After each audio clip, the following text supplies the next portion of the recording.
안녕하세요. 네, 안녕하세요. 네, 나마스테. 마스테. 예, 여러분들 반갑습니다. 이 불을 좀 끌 수 없나 이거요? 눈이 너무 부셔갖고. 예, 그랬더니 일종의 지구병인데요. 오늘 오랜 세월 동안 이렇게 자연의 광선, 강한 빛을 오랫동안 이렇게 보고 또 하얀 눈의 설산을 오랫동안 오르다 보니까 자연빛 치료 인해서 눈이 많이 이렇게 쉽게 말하면 빛에 약합니다, 제가. 예, 그래서 오랫동안 이렇게 밝은 빛을 보면 이렇게 눈물이 나고 좀 그런데요. 예, 그래서 지금 빛이 너무 강해서, 예. 오늘 제가 참 이렇게 올여름 참 유난히도 덥고 비도 또 많이 오고 태풍도 오고 하여튼 뭐 여름에 겪어야 될 것들을 다 겪었던 것 같습니다. 예. 그래서 이제 곧 그래도 계절이 이제 또 이렇게 바뀌는 또 마지막 것들 또 가을이 다가오는 그런 시점인데 오늘 제가 이렇게 이 광주 광역시의 광산구에서 또 우리 또 인문학연구원의 동구성 에서 오늘 이렇게 주관을 하는데요. 또 이걸 통해서 우리 광산구 우리 국민 여러분들과 또 더군다나 자연을 사랑하고 산을 사랑하시는 또 여러분들과 같이 이렇게 뜻깊고 아주 의미 있는 시간을 함께하는 것에 대해서 저도 참 기쁘게 생각합니다. 근데 좀 제가 아까 이렇게 좀 이렇게 오늘 이렇게 순서를 보니까 참 이렇게 잘하신 것 같아요, 구성을. 처음에는 제가 실화를 바탕으로 한 영화, 히말라야 영화의 한 그 대목을 또 이렇게 연구를 또 보여주셨는데요. 아, 저도 이렇게 하여튼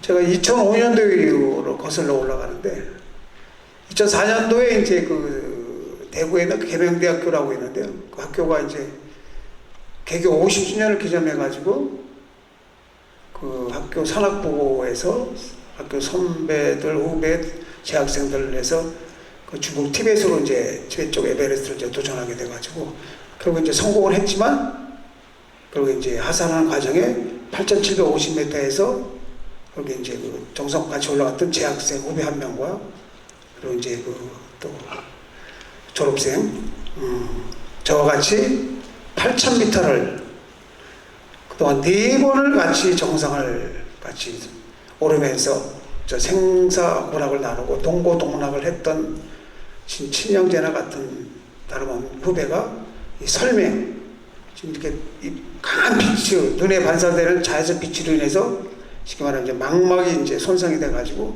갑자기 앞을 못 보는 상태가 된 겁니다.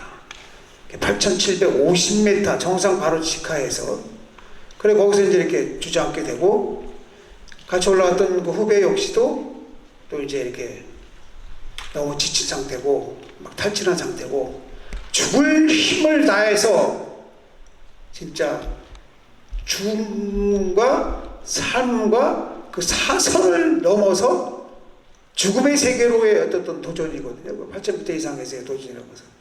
근데 결국엔 성공을 했지만 그래서 거기서 모든 에너지를 다 쏟아붓으니 뭐 몸에 정신이 제대로 힘이 제대로 있겠습니까? 그러니까 이제 그 후배를 너도 여기 있으면 너도 위험해지니까 너는 먼저 내려가라. 나는 밑에서 이제 구조요청을 했으니까 구조대가 올라오면 난 내려갈 테니까 하고 이제 후배를 내려보내고 본인은 이제 거기서 절벽에 매달린 채로 이제 밑에서 구조대가 올라오기로 거기서 이제 결국엔 꼬박 밤을 지새게 되는 거죠. 그리고 그 다음날 동이틀 무렵 결국엔 밑에서 마지막 8,300m에서 있던 부대장하고 현지 셀파 두 명이 이제 구자로 올라왔습니다. 그러니까 밤을 세워서 이 상태로 8,750m라는 지점에서 매달려서 밤을 지샌다는 것은 그건 뭐 죽음이나 마찬가지입니다. 죽은 거나 다름없는 것이죠. 근데 어쨌든 뭐 숨을 쉬고 있었던 거예요. 몸은 완전 굳은 상태죠. 얼었어요. 그러니까 이제 그 부대장이 보고서 이제 같이 현지 그 셀파들하고 같이 현지들하고 같이 내려오려고 했지만 그것이 뭐 일반 평지도 아니고 낮은 산도 아니고 8,750m라는 그 절벽에 깎아진 절벽이 매달린 상태라서 어쨌든 간에 수습을 해서 이렇게 그 친구를 데리고 내려오려고 했지만 그게 또 참 여의치 않고 거기서는 살아있는 사람조차도 이 한 걸음 옮기는 이 자체가 진짜 말 그대로 이건 막 천근만근이고 한 걸음이에요. 이 심장이 터질 것 같은 산소가 3분의 1밖에 안 되는 곳입니다. 내쉬고 한 걸음 내딛고 3분 5분 숨을 쉬고 그 다음에 한 걸음 내딛고 한 번 오고 살아도 되는 게 아니죠. 거기서 솔직히 어쨌든 자기 몸 하나 추스리는 것조차도 행동 하나하나 옮기는 거 자체도 쉽지 않은 일인데 거기서 그런 몸이 전체적으로 다 얼은 상태고 대원을 끌고 내려온다는 것은 그건 진짜 말이 안 되는 거죠. 어떻게 할 수가 없는 겁니다. 그래서 이제 시간을 지체하게 되고 결국에 또 날이 어두워지고 현지들은 이러다가 다 죽겠다 결국에 라고 또 이제 판단하고 이거 안 되겠다 결정 내리지 그 친구 먼저 내려가고 둘은 먼저 그러니까 부대장은 이제 거기서 어떻게 합니까? 후배를 놔두고 내려갈 때 발걸음이 떨어지겠습니까? 그 주저앉아 있는 그냥 겨우 그냥 숨만 쉬고 있는 대변을 놔두고 내려올 수 있겠습니까? 그래서 또 그날 밤이 또 하룻밤을 또 거기서 이제 맞이하게 되는 거죠. 그러면서 결국엔 그 후배는 매달린 채로 그대로 이렇게 거기서 숨을 거두게 되고 또 그 부대장 역시 그 이후로 어디론가 실종돼 버린 거예요. 사라져 버린 거. 그럼 먼저 내려보냈던 후배 역시 내려가다가 거기서 또 없어졌어요. 그러니까 성공한 이후에 정상 성공, 여기는 정상 성공했습니다. 그래, 야 축하한다. 하여튼 조심히 살아 내려와라 라는 그 무정교신을 마지막으로 그 이후에 비극적인 어떤 사고의 결말이 나게 된 거예요. 3명이 이제. 그래서 제가 그 사고 소식을 듣고서 참 저로서도 너무나 진짜 참 말로 형언할 수 없는 참 참담함, 비통함, 진짜 너무나 괴롭고 슬프고. 그래도 다른 산악인도 아니고 저 친구 같으면 분명히 살아서 내려올 수 있을 거라고 저는 마음속에 어떤 희망을 가졌는데 한가득 희망을 가졌는데 결국엔 그 친구가 거기서 내리지 못하고 매달린 채로 이렇게 있다라는 것을 얘기를 듣고 사고 소식을 듣고 또 사진을 제가 입수하고서 보고서 이대로 놔둘 수는 없다. 그 친구하고 그동안에 8,000m 산을 오르면서 나눴던 시간들, 인연들 이런 생각하면 도저히 그대로 매달아둘 수는 없다. 차라리 이게 떨어져 있다든가 떨어져서 바닥에 떨어졌다든가 아니면 어디 그냥 어디 크레바스에 빠졌다든가 아니면 그냥 차라리 어디 실종됐다든가 그럼 제가 받아들이겠는데 거기 딱 정상을 가는 길목에 매달려 있는 거예요. 그러니 차후라도 세계 각국의 많은 또 등반가들이 그 정상을 가기 위해서 오르기 위해서 그 길을 올라갔다 내려갔다 하는데 결국엔 항상 그 매달려 있는 그 시신을 볼 거 아니겠습니까? 그럼 저도 제가 그동안 히말라야 8,000m 산을 도전하면서 등반 중에 참 먼저 간 동료들 시신도 수습해봤고 또 외국인 서양 사람들에 그냥 등반하다 오르는 과정에 그냥 앉은 채로 그냥 이렇게 죽어있는 그런 시신의 모습도 보고 여러 형태의 유형의 어떤 사고로 인해서 희망을 달리한 그 동반가들의 죽음의 현장을 보면서 수습도 했지만 뭐 지나도 가고 올라가더래요. 그러나 안타깝지만 괴롭지만 슬프지만 어떻게 할 수가 없는 겁니다. 그냥 이렇게 보면서 순간적으로 움찔하면서 놀라긴 하지만 이걸 어떻게 좀 한쪽으로 좀 치워놨으면 좋겠는데 어떻게 한쪽으로 좀 옮겼으면 좋겠는데 라고 생각은 하지만 그게 행동으로 옮길 수가 없는 겁니다. 그런 그 고도에서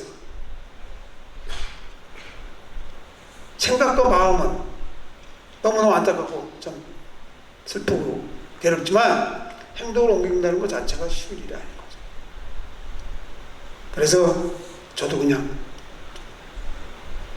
보고서에 올라갔다 내려갔다 그런 경험이 있었어요.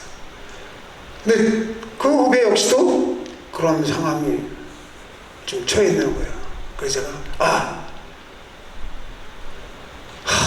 다른 건 몰라 내가 이 후배 시즌만큼 내가 꼭 수습을 해야 되겠다.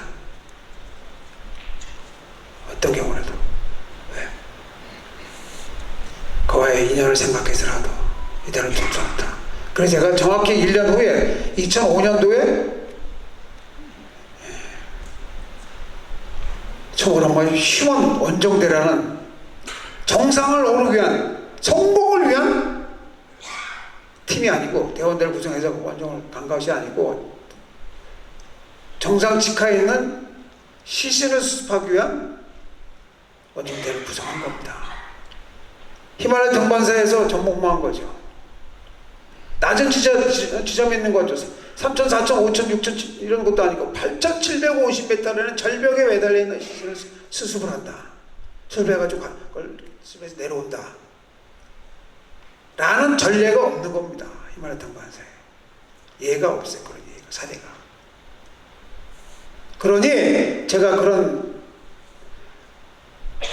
휴원정대를 구성을 해서 대를 구성해서 그 시설 수업하러 간다 했을 때 주변에서 많은 주변 분들이 선후배 동료들이 만류를 했습니다. 그래, 네 마음은 이해한다. 100번 전부 이해한다. 그러나 이게 가능한 일이냐? 말도 안 된다. 할 수 없는 거다 이거. 이러다가 차라리 잘못하다가 너희들마저 수습하러 간 대원들마저 잘못해서 목숨을 잃게 될 수가 있다. 큰 또 다른 사고가 일어날 수 있는 것이다. 참 안타깝지만 마음을 접어라 라고들 다들 만류를 했어요. 저 역시도 제가 아무리 생각을 해도 그 지점에 있는 매달려 있는 시선을 그 누구로 해서 내려온다. 그 길이 또 보통 길이 아니죠. 일반 등산로에 있는 이렇게 시선 수습해서 홍보해서 내려오는 게 아닙니다. 깎아지는 절벽에 막 암벽 능선에 리치를 타야 되고 막 절벽에 절벽을 타고 내려와야 되고 쉬운 일이 아니죠. 그러나 저는 그래 불가능한 일이지만 해보지도 않고 시도도 안 해보고 포기라는 것보다는 그래도 할 수 있는 데까지 최선을 다해서 죽을 힘을 다해서 노력을 하다가 안 되면 포기하면 되는 거 아니냐. 그럼 그래도 후회는 없을 거 아니냐 이거죠.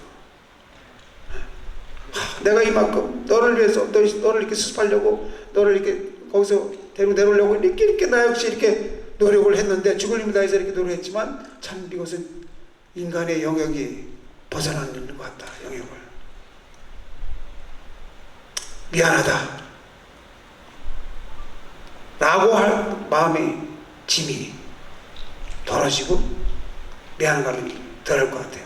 그러나 노력도 안 해보고 시도도 안 해보고 그냥 안 될 것이다 못한다 라고 그냥 하고 포기하게 되면 평생을 제가 참 그 후배에 대한 미안한 마음 후회를 하면서 살아갈 것 같다는 거죠. 그때 해보는 건데 시도라도 해보는 건데 그때 했어야 되는 건데 그 후회 평생을 거기 매달리게 되는 거 아닙니까? 그래서 좋다 간다 하자 나는 간다. 그래가지고 1년 후에 이제 그 후배 시선수 바로 시원 원정대는 대를 이끌고 이제 간 겁니다. 그래 결국엔 여러 가지 그 등반하는 과정에 참 여러 가지 악적 고통의 과정이 있었습니다.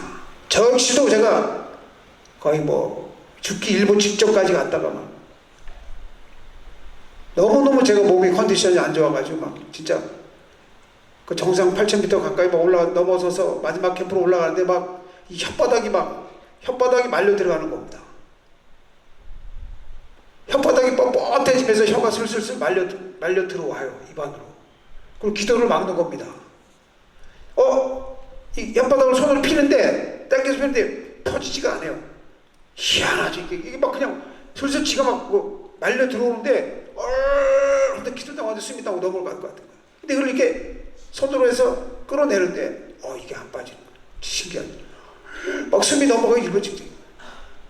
마침 그 동료 셀파가 바로 근접해서 제가 쓰러지는 상황을 보고 막 뛰쳐 내려와가지고 제가 손을 잡고 막 혓바닥 좀 끌어내라. 그러니까 이 친구가 그냥 혓바닥을 그냥 끌어 막 땡기고 딱 기도가 열리면서 그냥 사는 거죠.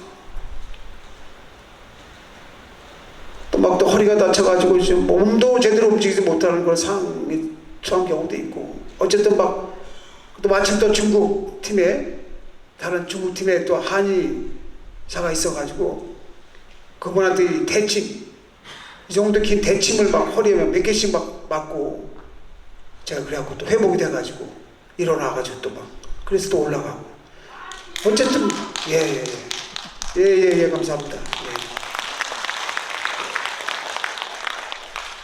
제가 갑자기 이제 산 또 8,000m 산 그 과정을 얘기하려니까 몸에서 막 열이 막 나가면서 열이 나가지고 제가 잠깐 윗다리 좀 벗겠습니다. 제가.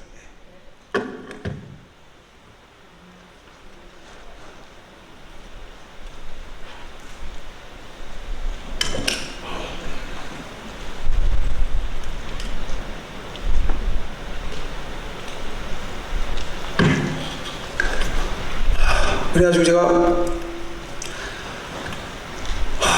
그래서 항상 생각을 했어요. 어떻게 해서 너는 내가 이번에 널 스스로 내려간다. 기다려라.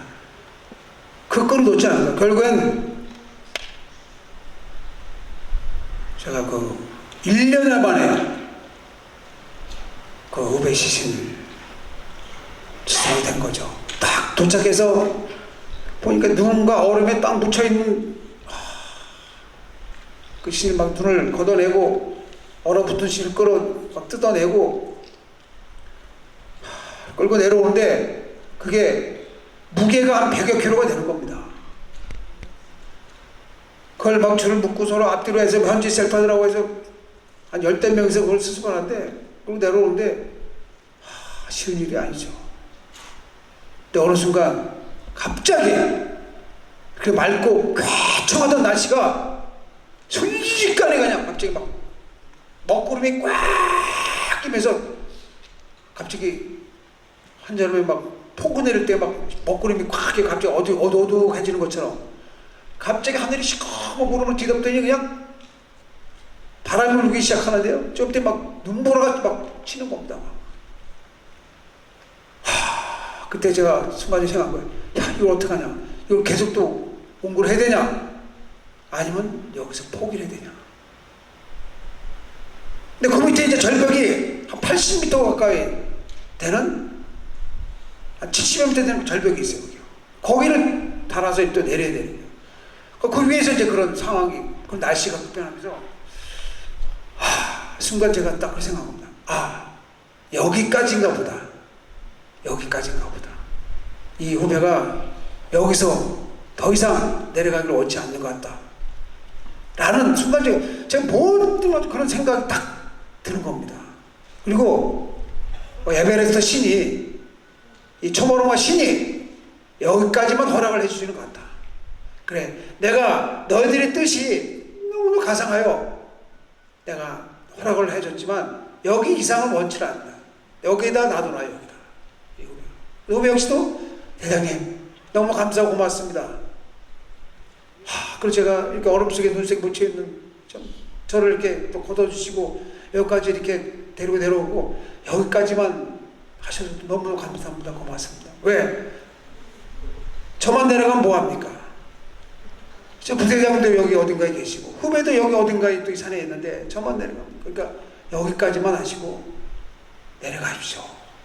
너무너무 감사하고 고맙습니다. 나는 어떤 그런 뭔가 이렇게 메시지가 서로 교환됩니다. 제 생각 그렇게 딱 들어요.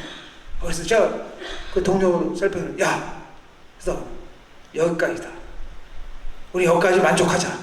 그리고 바로 정상 거기서 약간 능선이 있어요. 약간 그 지점에서 약간 5m 정도 위에 능선인데 거기가 햇빛이 잘 들고 저쪽 네팔 쪽하고 중국 티베트 쪽 이렇게 내려다보이는 약간 제가 그쪽을 2003년도에 에베레스트 초동 50주년을 기념해서 그쪽 루트로 해서 정상을 갔기 때문에 그쪽 그 길에 대해서 어느 정도 제가 잘 알거든요.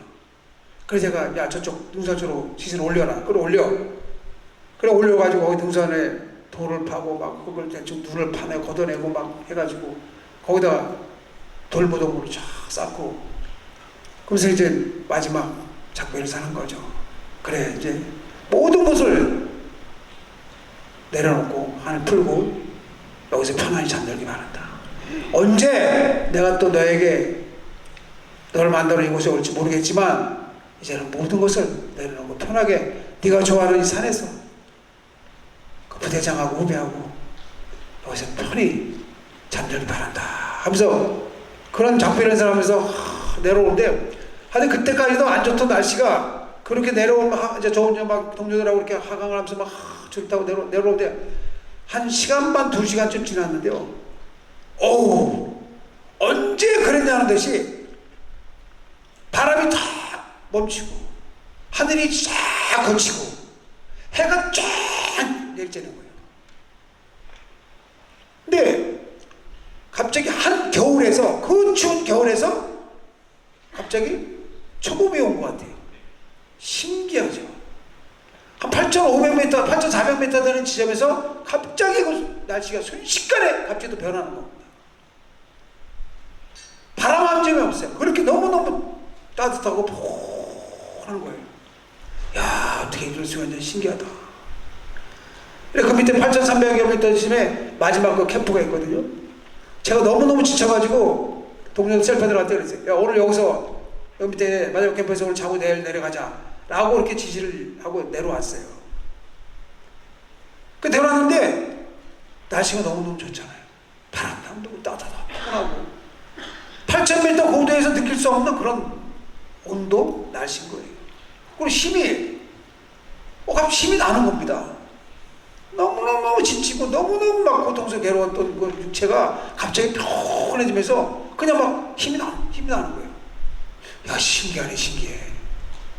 허리도 안 아프고, 목도 제가 너무너무 기관지가 안 좋아져가지고, 찬바람을 건조하게 공기 많이 쐬가지고, 목소리가 다 이렇게 막 말을 제대로 못했어요. 여기는 캠프, 말을 제대로 못할 정도로 이 기관지가 다 망가져가지고, 그랬었는데, 성대가 다 붓고만. 근데, 그냥 몸이 막 회복이 되는 것 같아요. 신기하죠. 어디서 뭔가 에너지가 막 기운이 막. 그래서 야, 오늘 여기 자지 말고, 저 아래 캠프까지 내려가자. 그 밑에 캠프 3까지 또 내려가자. 근데 거기 내려갔는데 또 괜찮아요. 더 좋아져. 야, 그럼 오늘 저기 캠프까지 내려가자. 내려왔어요. 야, 그때가 날이 이제 어두워지기 시작하는 겁니다. 근데 하나도 지치지가 않는 거예요.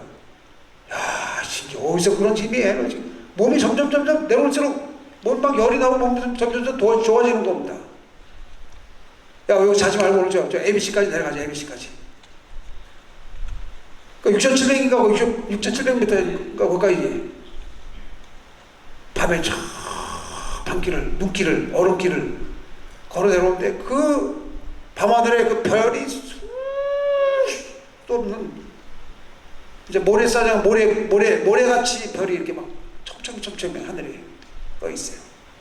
그 별빛이 얼음에 반사가 돼가지고 그 광채가 쫙 호란 거예요. 그래서 그 얼음길을 막 눈길을 쫙 걸어다니면서 그 에베레스트 산을 쫙 보는데 진짜 너무 기가 막힌 거죠. 주마루마 신이시여 감사합니다. 고맙습니다. 그 후배한테 무태가 고맙다. 그래 이제 편히 잠들어라. 내가 내려가는 길을 이렇게 신경 써주고 이렇게 도와주는 것에 대해서 너무너무 감사하고 고맙다. 편히 잠들기 바란다. 그래서 결국엔 그날 밤에 ABC 밤 9시 10시 가까운 시간 돼서 도착한 거예요.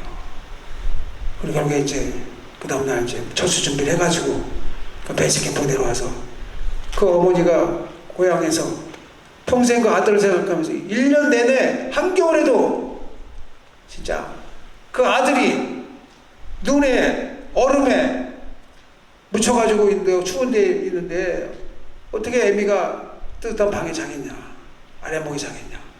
한겨울에도 냉방에서 주무셨어요. 어머니가 어떻게 아들 생각하면 난 따뜻한 방에서 못 자겠다.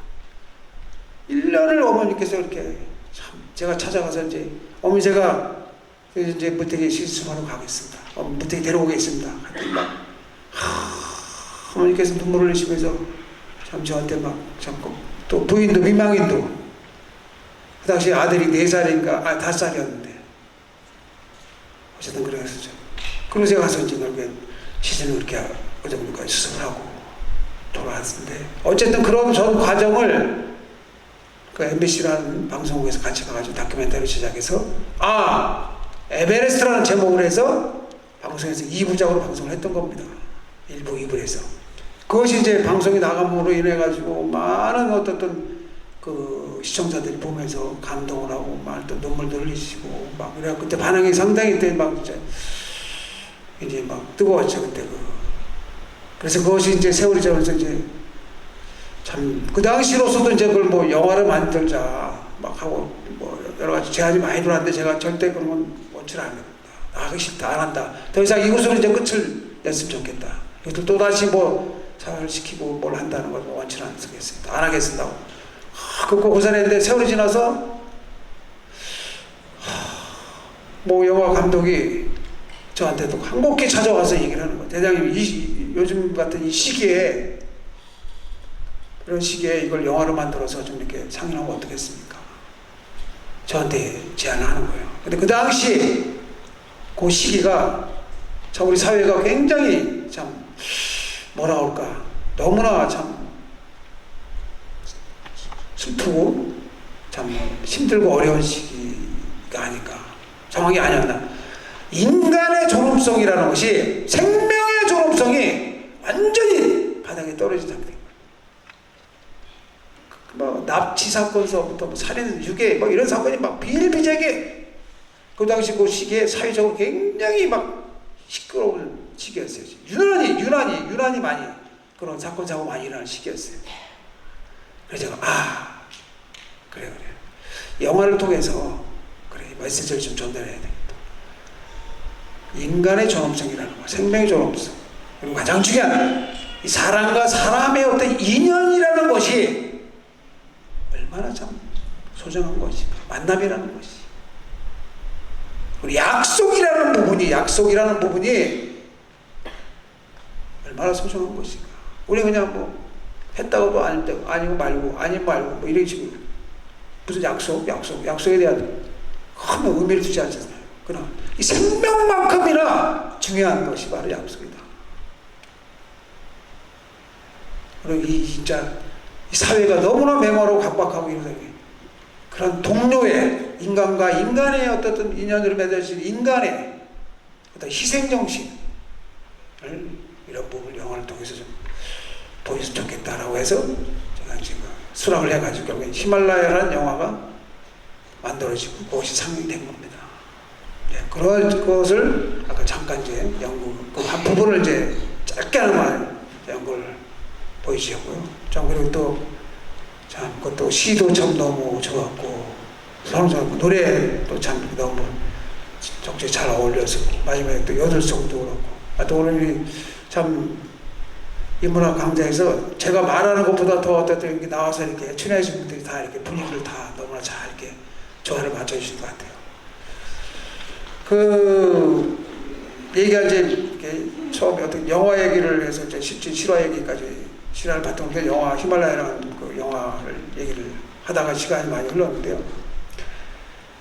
그럼 제가 오늘 이 자리에 저도 마찬가지로 제가 아까 계속 좀 얘기하지만 인연이라는 복, 저는 이 복 중에서 최고의 복이 바로 인연의 복이 아닌가 생각합니다. 인연의 복. 여기 계신 여러분들도 여기 살아오시면서 많은 사람들과 만남을 통해서 인연이 되고 또 그 인연이 연결되고 이어지고 또 다른 사람이 연결되고 또 때에 따라 또 헤어지고 또 이별이라는 것을 하게 되고 그러다가 또 어떻게 또 다시 만나고 그러면서 반복되는 삶에 있어 끝없이 수많은 인연을 맺으면서 그런 영역을 이어지면서 살아오실 거라고 생각합니다. 저도 마찬가지죠. 근데 저는 인간이 문명세계에서 맺어진 인연이 결국 그것을 인해서 저 히말라야라는 8,000m가 넘는 거대한 산을 도전하면서 그 대자연 속에서 그 인연이 연결이 돼서 거기서 생과 사상을 넘으면서 맺은 그 인연은 어떤 인연이겠어요? 우리가 이런 도시에서 문명세계에서 맺은 인연 물론 소중하고 굉장히 귀하죠. 그러나 그런 진짜 상상할 수 없는 거대한 대자연 속에서 그 대자연을 도전하면서 그 세계에서 맺어진 어떤 인연이라는 거 엄청난 거죠.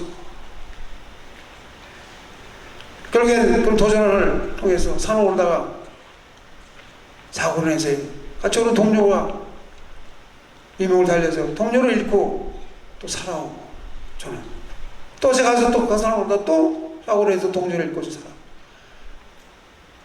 그러니까 생사를 넘나들면서 맺어진 인연이라는 것은 일반적인 인연하고 틀리지 않겠습니다.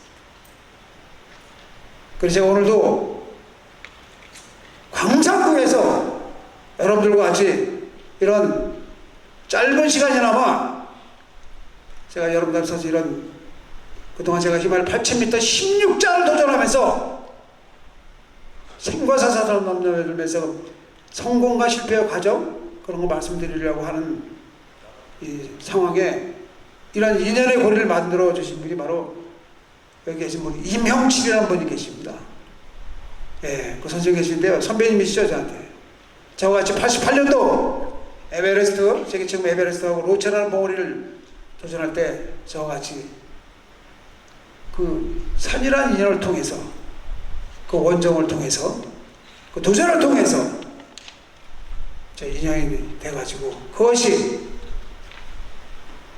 오늘 이 순간 이 자리까지 와서 여러분들하고 이렇게 아주 뜻깊고 의미 있는 인연의 고리의 주인공이 바로 임명칠이라는 선생님이십니다. 선배님이세요. 네. 예. 감사합니다.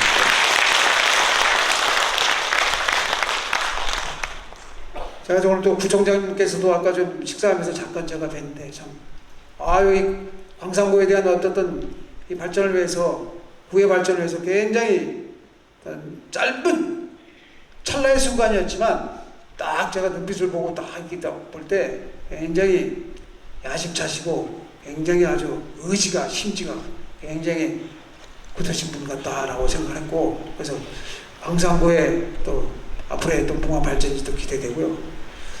그래서 제가 이렇게 오늘 이렇게 이런 민연을 맺어주신 우리 선배 형님하고 산악회 선배님하고 또 우리 후배들도 여기 후배분도 계시고 그런데 어쨌든 제가 오늘날 이렇게 산을 좋아하고 산에 미쳐서 산과는 뗄래뗄 수 없는 어떤 불가분의 운명적 관계를 맺을 수밖에 없었던 것은 운천은 운명적으로 전생이라는 것이 있으면 전생이 저는 산이었던 것 같아요. 산.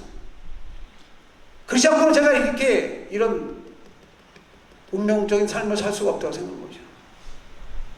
산이 아니었으면 아니면 산이 한 부분이 였지 않나. 그냥 저는 원래 태어난 곳이 고성입니다. 고성에서 태어났어요. 고성에서.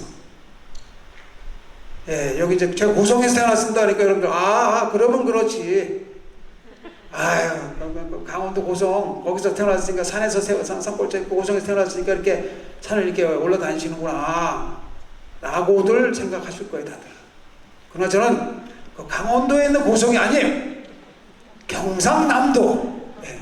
바다가 가까운 남해안인 고성에서 태어났습니다. 예. 그래서 저는 항상 제 고향을 얘기할 때, 예, 제 고향이 고성입니다 라고 얘기하지 않습니다. 예, 제 고향은요 경상남도 고성입니다 라고 딱 얘기합니다. 예. 그러니까 제가 어떻게 바닷가 해안 쪽에 살던 사람 어떻게 이렇게 삶과 인연을 맺을 수 있냐.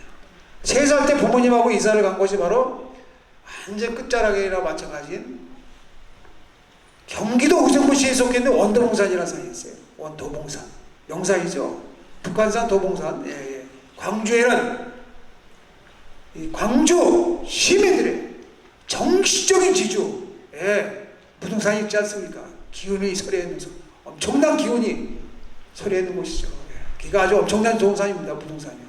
예. 어쨌든 경기도 의정부시 서울 쪽에 북한산 도봉산인데 도봉산 그 자락도 아닌 산 골짜기로 산을 한참 올라가야 돼요. 약 40분에 1시간을 1시간 가까이 올라가요. 그 산속에 부모님께서 집을 지으시고 그 산에 오는 등산객들이라든가 그 산에 놀러 오는 사람들 상대로 음식 장사를 하신 겁니다. 그러니까 저 3살 때부터 걸음마를 걷기 시작하면서부터 일반적인 도시의 여러 아이들처럼 문명의 혜택을 받으면서 좋은 시설에서 놀이터에서 놀이기구로 해서 놀고 뛰고 한 것이 아니고 저는 그 자연 속에서 산속에서 자연과 함께 산과 함께 호흡하면서 그 속에서 적응 성장하게 된 거예요. 유년기, 소년기, 청년기 2000년도 5월달까지 제가 그 산에서 산 속에서 살았어요. 2000년도 5월달까지 40여 년 가까운 세월. 1년 365일 학교를 가기 위해서 산길을 내려와야 됩니다. 학교 수업 끝나요. 그럼 다른 친구들처럼 그냥 걸어서 집에 간다? 아니 대중교통을 이용해서 버스를 타고 집에 간다가 아니고 저는 다시 또 그 산길을 헤매시 올라가는 겁니다. 그러면서 그 산길을 오르락 내려갈 때 학교를 다닐 때 어떤 생각, 어떤 마음이었겠습니까? 여러분 왜 하필이면 우리 부모님은 예, 왜 하필이면 이런 산속에다 집을 져가지고 왜 우리를 고생시키냐? 예. 왜 우리는 이런 곳에 살아야 되냐? 왜 우리는 친구들처럼 좋은 환경, 좋은 여건 속에 살지 못하고 왜 우리는 이런 산골짜기에서 열악한 환경 속에서 이런 살아야 되냐? 왜? 항상 부모님에 대한 원망을 하는 거죠. 당장이라도 막 산을 뛰쳐서 내려가서 저 도시에서 친구들하고 같이 살고 싶은 생각. 그럼 산은 또 어떻게 했습니까? 너무 싫은 거예요. 아, 진짜. 그러나 어느 순간 언제부턴가 모르게 자연스럽게 벌써 산이라는 존재가 제 몸속에 완전히 스며들어와가지고 자리를 잡고 있었던 거예요. 저희 집에서 한 10여 분 정도만 올라가면요, 10여 정도 커다란 화강 암석의 암벽 바위, 암벽지대가 있습니다. 일명이 저는 두꺼비 바위라고 그러는데요. 바위 꼭대기에 두꺼비가 입을 딱 벌리고 있는 그런 형상이에요. 그래서 주말에 되면 거기 이제 암벽 등반으로 사람들이 많이 이렇게 등반을 합니다. 저는 어릴 때 뭐 산에 친구들이 뭐 그 산골짜기 친구는 며칠이나 되겠습니까? 주말에 되면 그 아저씨 형들 그 암벽 타는 모습 구경하려고 그 올라가서 절벽 밑에 쭈그리 앉아서 싹 구경하고 아이스를 거기 또 지금이야 이제 국립공원이라는 게 생기고 그래서 치사 야영이라는 것이 딱 지정되어 있고 아무 데나 할 수 없는 것이고 하지만 그 당시에는 그런 것이 없기 때문에 그냥 계곡에 텐트 치고 그냥 계곡도 좋고 그러니까 거기서 야영들하고 텐트를 치고 또 그 다음 아침 되면 또 등반도 하고 막 그랬어요. 암벽 등반하고. 그러니까 올라가서 그 아저씨 형들하고 노는 게요. 주말에 노는 겁니다. 그래서 그걸 구경하는 게 낙이에요. 그러면서 저는 어떤 생각을 가지고 그걸 바라보느냐. 무섭다, 두렵다. 야, 저런 절벽을 어떻게 막 기어 올라가고 저를 타고 내려오고 섞어서 묘기하는 것도 아니고 말입니다. 아, 야, 진짜. 근데 저기서 떨어지면 어떻게 되지? 야, 저거 뭐 다치겠다, 깨지겠다, 부러지겠다, 죽겠다. 어우, 저런 걸 어떻게 하냐? 막 두려움을 가지고 부정적으로 그걸 바라본 것이 아니고, 야, 재밌겠다, 스릴 있겠다, 나도 한번 해봤으면 좋겠다. 라는 충동을 느끼게 된 겁니다. 한번 배워봐야지. 그 그리고 제가 중학교 한 2학년 무렵서부터 이 암벽 등반을 클라이밍을 배우기 시작한 겁니다. 형들 좀 가르쳐 주세요. 암벽 등반 좀 배우겠습니다. 오, 그래, 야야, 너 배울래? 그래, 가르쳐 줄게. 근데 저는요, 벌써 신체적인 구조 발달 자체가 딱 벌써 암벽 등반을 클라이밍을 잘하는 그런 체형으로 딱 갖춰져 있었던 겁니다. 왜냐, 여러분 생각해 보세요. 저는 지금도요, 이 평지를 걸어 다니는 거 좋아하지 않습니다. 평지 걸어 다니는 거 안 좋아합니다. 좀만 걸어다니면 아니 뭐 차가 있는데 뭐로 이렇게 걸어 다닙니까? 차 타고 가면 되지. 공기도 안 좋죠. 소음공해 심하죠. 막 또 도시의 거리 이렇게 걸어 다니면 제가 좀 뭔가 한가롭게 여유롭게 걸어 다니고 싶어도 막 주변이 뭔가 사람들이 뭐에 홀린 듯이 막 정신이 왔다 갔다 왔다 보면 저까지 마음이 막 급하고 막 저도 정신이 없어요. 근데 산길은 아무리 오랜 시간을 걸어도 힘들고 지치고 고통스럽고 괴로운 것이 아니고 저는 시간이 지나면 지날수록 점점 마음이 막 점점 막 가벼워지고 몸이 가벼워지고 막 산에 그 기운이 에너지가 막 들어오는 게 좀 막 느껴집니다. 진짜 저 산에 가면 막 그런 기운이 느껴져요. 교감이 느껴집니다. 힘이 점점 더 나요. 그 산길도 이렇게 완만하게 이렇게 하면 막 지루하기도 하고 막 답답하기도 하고 저는 막 경사가 가쁘고 막 오르막길, 막 내리막길 막 이런 길을 전 좋아합니다. 특히 제가 오르막이 굉장히 강해져요. 오르막길. 저하고 히말라야 완전 가고 그러면 대원들이 저하고 막 후배들도 특히 오르막에서는 제가 막 치면 그냥 막 빼면 그냥 치고 올라가면 후배들이 잘 쫓아오는 대원이 그렇게 드문 많지 않습니다. 왜냐? 제 걸음마를 어디서 배웠습니까? 걸음마 시작. 평지겠습니까? 평지를 뛰어다녔습니까? 집 앞에 앞마당 몇 평을 대하고 오만 딱 벗어나면 그다음부터는 내리막 아니면 오르막 아닙니까?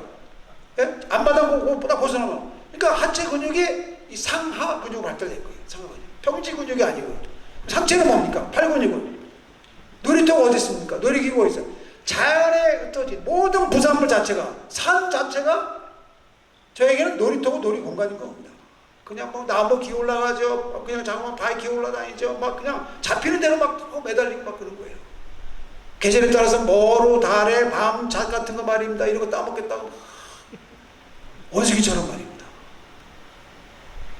제가 어린 유년기 시절에 지금도 제가 원도봉산 가끔씩 가면 저희 집터도 있고 집터에 표지판도 있고 여기서 어몽길 대장이 뭐 40여 년 가까운 세월을 막 이런 다 앉은 편인데 그 주변에 제가 이렇게 매달려 놀도 올라다니던 나무들 보면요 지금 올라가면 못 올라갈 것 같아요. 근데 그 당시로서는 막 진짜 뭐 겁도 없이 웬만큼 찢어지고 이렇게 다치고 이런 건요 자연 치유입니다. 병원이라는 걸 가본 적이 없어요. 병원을 제가 군대 입대해가지고 군대 가서 병원 문을 처음 한번 열고 들어가 봤어요. 병원이라는 곳이 이런 곳이구나 하고. 그러니까 그 자연 속 산속 그때 저거 산 거예요. 성장하게 된 거죠. 그러니까 거기에 이제 암벽 등반을 배우니까 야 그냥 물 만난 고기처럼 막 얼마나 빨리 적응하겠습니까? 그냥 막 급속도로 빠져들게 되는 거죠. 재미를 느끼면서 흥을 느끼면서. 그러니까 어느 순간 제가 딱 재산을 되돌아보니까 저는 원도봉산이라는 산 하나에 국한된 것이 아닌 대한민국 전역에 흩어져 있는 여러 형태 유형의 산들을 막 두루두루 막 선점을 하고 있는 겁니다. 산을 일반적으로 올라갔다 내려갔다는 그냥 등산의 개념, 건강 개념이 아닌 전문적으로 산을 오르기 위해서 필요한 등반의 기술, 체력, 정신력 이런 몸들을 강화하면서 배우고 터득해 나갑니다. 어느 정도 단계가 또 올랐습니다. 산을 바라보는 시각과 생각과 점점 더 커지게 돼요. 이제 대한민국에 있는 우리나라에 있는 1000m의 산은 저에게 만족이 안 되는 겁니다. 어떤 형태든 간에 유형이든 간에 제가 마음만 먹으면 오르겠다 마음만 먹으면 올라가는 겁니다. 거침이 없어요. 두려움이 없는 겁니다. 그럼 뭐냐? 현재 한계를 뛰어넘고 싶은 좀 더 어려운 곳을 추구하게 되고 좀 더 높은 곳을 추구하게 되고 그것은 바로 어디냐? 히말라야다. 히말라야에 있는 만년설이 있으면 큰 산, 높은 산 한번 도전해봐야겠다라는 꿈과 각오를 다지게 된 거예요. 그래서 제가 1985년도에 처음으로 히말라야를 쫙 도전하게 됩니다. 네팔이라는 국가를. 그래서 히말라야는 뜻은 인도 산스크리트어로 히말은 눈이라는 뜻입니다. 라야는 거처, 곳, 집, 눈이 있는 곳, 눈의 집을 히말라야로 이렇게 표현하게 되죠. 히말라야는 동과 서로 나눠서 장장 2,500여 킬로미터에 달하는 장엄한 장대한 이 장쾌한 히말라야 산맥이 형성되어 있습니다. 동가선, 파키스탄을 시작으로 해서 인도, 네팔, 중국, 티벳까지 쫙 하는 데 있습니다. 여기서 제가 네팔이라는 국가에 산을 하나 정해놓고 이제 도전하게 됩니다. 첫 히말라야 도전이 시작된 거죠. 겨울이거든요. 겨울 시즌. 가장 춥고 가장 좀 어려운 그 시기, 그 계절, 겨울을 택해서. 그 당시 제가 오르려고 첫 번째 목표로 삼은 산이 어떤 산이냐? 5,000, 6,000, 7,000 아닙니다. 8,000m. 이 중에서 가장 지구상에서 높다는 8,850m 세계 최고봉 에베레스트라는 산을 제가 처음부터 제가 딱 도전의 목표로 삼은 겁니다. 진짜 지금 생각해보면 참 무모한 말도 안 되는 그런 도전이었던 거예요. 그래서 저는 나는 할 수 있다. 나는 오를 수 있다. 못 오를 게 뭐가 있냐. 한라산 한 4배 1950m, 뭐 2000m 잡고 한 4배 이상 돼요. 그 올라갔다 내려갔다 뭐 정상 가는 거 아니냐. 라는 막연한 저 머릿속에 상상이 나오게 펴면서 오를 수 있다, 할 수 있다고 도전한 겁니다.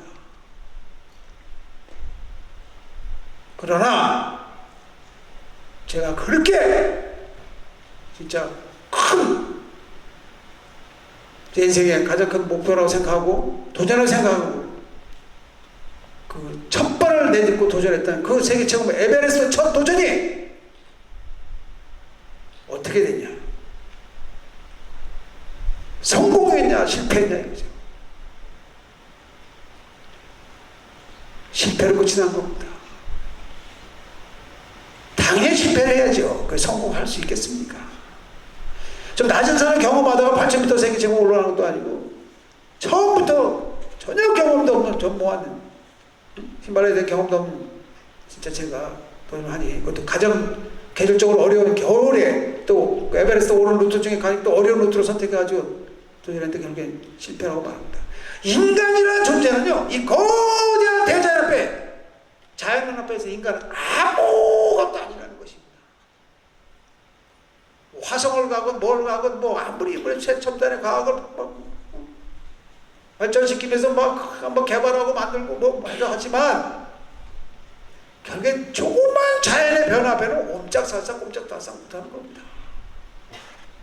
그렇지 않습니까? 지금 전 세계적으로 지금 우리 인간이 행복을 추구하기 위해서 편안하게 살겠다고 온갖 개발을 하고 만들고 막 그 자연을 파괴하고 부시고 막 결국엔 거기서 발생되는 뭐 이산화탄소 가스 배출을 해서 이것도 가스 배출을 해서 오존층 파괴되고 그로 해서 막 지구가 점점 막 뜨거워지고 더워지고 말입니다. 북극의 빙하가 막 엄청 녹아 없어지고 지금도 거의 다 녹아 없어지고 말입니다.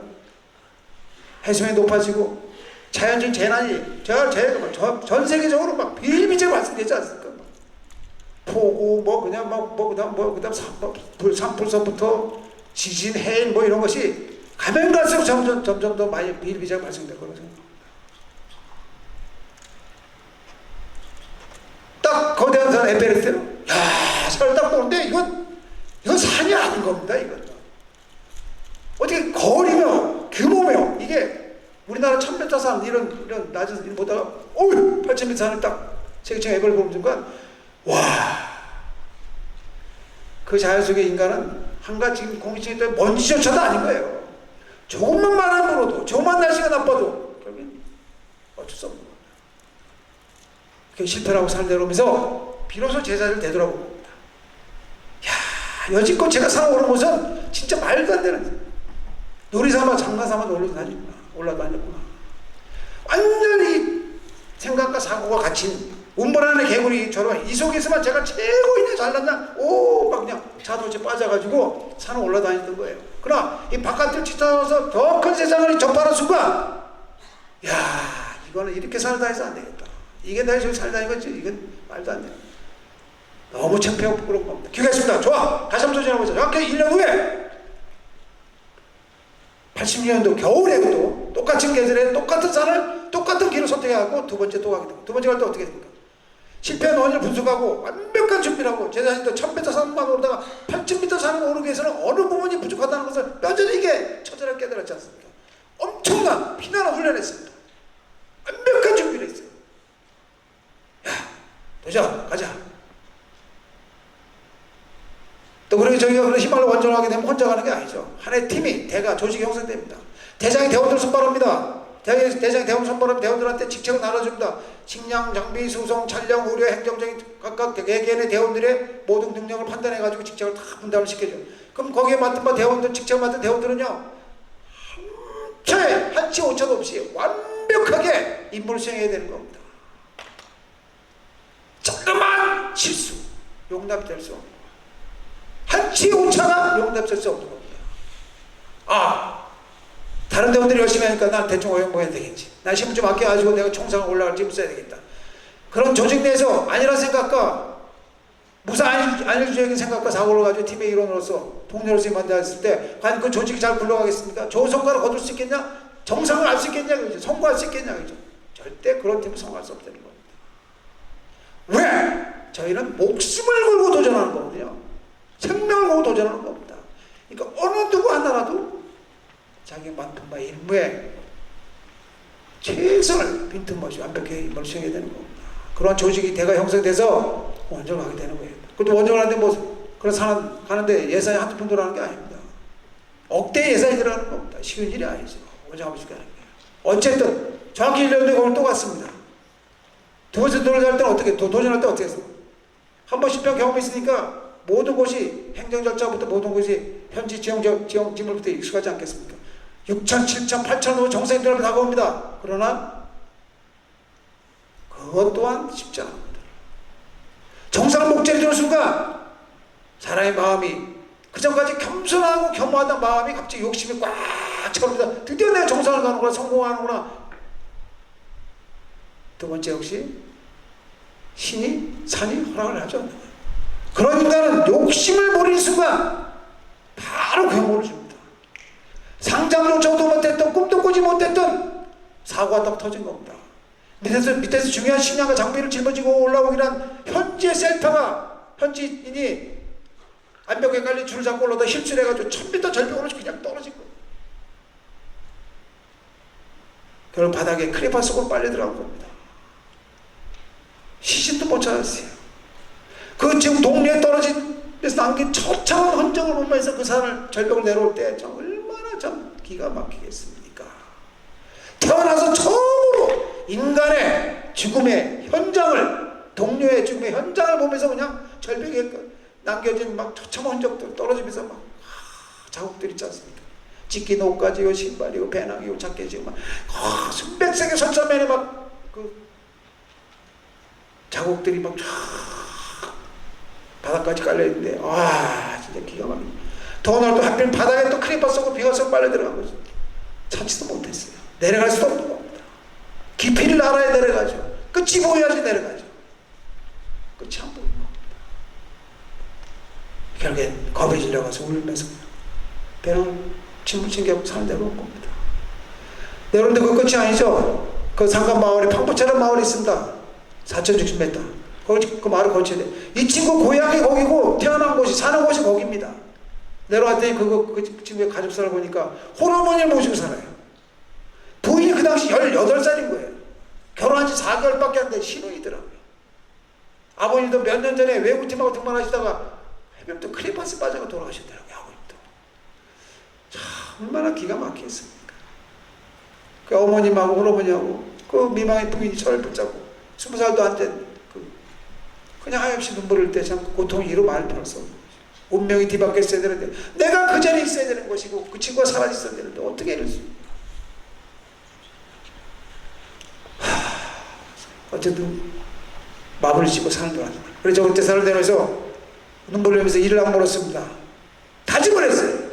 두 번 다시 산은 제 인생에서 이거 끝이다. 히말라야는 이것은 끝이다. 절대 산에 안 간다. 기억했습니다. 많이 힘들었어요. 괴롭죠. 동료로 생각하면 그 친구 사고 현장이나 그 친구 모습 계속 내려서 떠나잖아요. 그러나 세월이 약이라는 말이 있죠. 세월이. 그러면서 마음의 여유를 안정을 찾으면서 저는 일상생활로 젖어 들어가는데 그 단호하게 끌어냈던 산이라는 존재, 히말라야라는 존재가 저를 이렇게 딱 놔주질 않는 겁니다. 집요하게 끊임없이 뭔가 보이지 않는 그 인연의 고리십줄 같은 그 인연의 줄이 저를 당겼다 놨다 당겼다 놨다. 어머길이 네가 나를 그렇게 쉽게 해줄 것 같으냐? 난 분명히 나한테 다시 올 것이다. 내가 먼저 보는데 너 친구를 데려가서 미안하긴 한데 이번에 네가 나이가 오면 내가 내 머리 위로 올려줄게. 이제는 너 정신 좀 차렸겠지? 네가 만 나를 지금 에버레스트인데 나를 이렇게 우습게 보고 깔보고 그렇게 내 머리 위를 쉽게 올라갈 줄 알았냐? 이번에 네가 지금 뭔가 깨달았을 테니까 이번에 오면 내가 받아줄 테니까 오너라 하고 저를 막 유혹하는 거예요. 저는 절대 안 갑니다. 유혹하지 마십시오. 히말라야 끝입니다. 산도 끝입니다. 유혹하지 안 갑니다. 안 갑니다. 올해니까 보고 싶다니까 안 갑니다. 안 갑니다. 올해니까 보고 싶다. 안 갑니다. 안 갑니다. 안 갑니다. 갑니다. 갑니다. 예, 가겠습니다. 예, 가겠습니다. 예, 예. 그래서 그랬어요. 왜 가야 되겠냐? 사람 오기가 생기는 거 아니겠습니까? 그 동료를 생각할 때마다 이대로 포기할 수 없다는 거죠.